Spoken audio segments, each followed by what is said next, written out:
Well, it's time for summer camp and for us to continue our dark story. Here is your review for Netflix's Fear Street Part 2, 1978, right here on Movies in a Nutshell.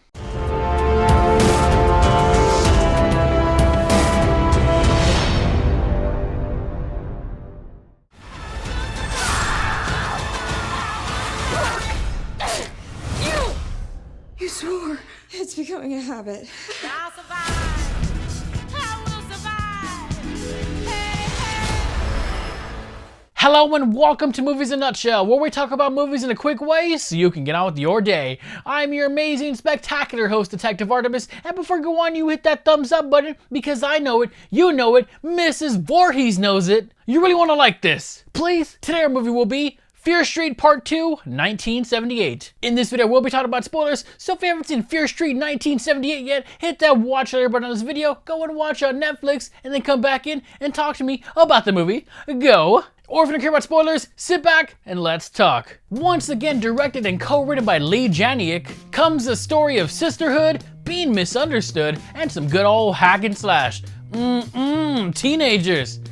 That came out wrong. Our story here is about two sisters by the name of C. Berman who live two very different lives, but at the end come together and unite for the greater good. One of them's gonna die. You already know this part. Alright, once again, right off the bat, we have some homages to movies like Sleepaway Camp. You know, when they're bullying the main girl because she's odd and different. Well, that's here too, but thankfully, there's no penis plot twist. If you don't know what I'm talking about, forget about the penis part. And of course, Friday the 13th, with names like Alice, you know, the main survivor of Part 1, and who gets killed in Part 2 at the very beginning. That's a very cool scene. And of course, the name Tommy, like Tommy Jarvis, Jason's arch nemesis. Yes, Tommy may have bested him a couple times, but Jason has not forgot, and your time will come one day, Tommy. I'm waiting for it. Yes, I ignore Part 5. And of course, old sackhead slasher, like Jason in Part 2. Even sharing same set locations as Jason Lives. Damn, that's a good movie.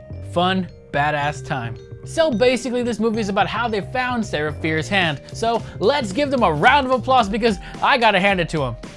Yeah, I did that. Okay, I'll see my stuff out now. We also learned that the reason why those maniacs are able to come back to life is because of Ziggy. No, not Ziggy from David Bowie, but that's the reference too. Because when her blood touches the bone, that's where all that shit starts happening. So thanks a lot, Ziggy. Why don't you go back to Stranger Things and annoy me on that show instead? Now, there's really not a lot to say about this movie. A lot of it felt like filler bridge to Part 3, and unfortunately, I dozed off and spaced out a couple of times. Now, the kills were awesome, and the gore was excellent, because as you know, I'm a whore for that gore in a horror movie. But the scariest thing to me was that part with the loose snake. Fuck no, fuck snakes, I hate snakes. The actual reptile ones and the ones that you call friends. Snakes, why did it have to be snakes? Snake? Snake? Snake! It was also cool because we get to see younger versions of the Good Brothers. No, not them. We also learn about them in a more in-depth way. Like, did you know that the Mayer brother was a douchebag? He was bagging some chick and he was like, don't tell people that I banged a Shadysider. What a dick! She was all up on his Mr. Goodbar. Haha, sex joke and candy.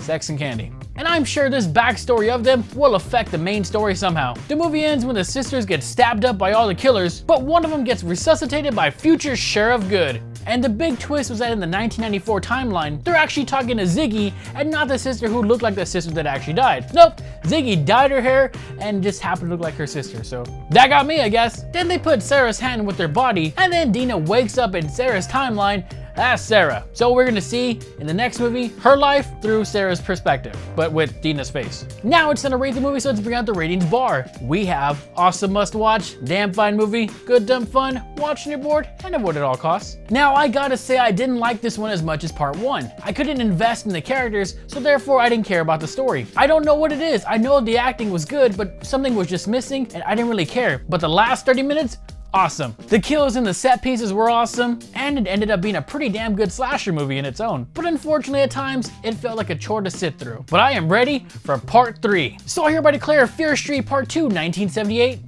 good dumb fun. So what did you think of Part 2? And how do you think this trilogy will end? Let me know in the comments down below, and don't forget to leave a like, share, and subscribe to this amazing channel. I am Detective Artimus, and 3 guesses.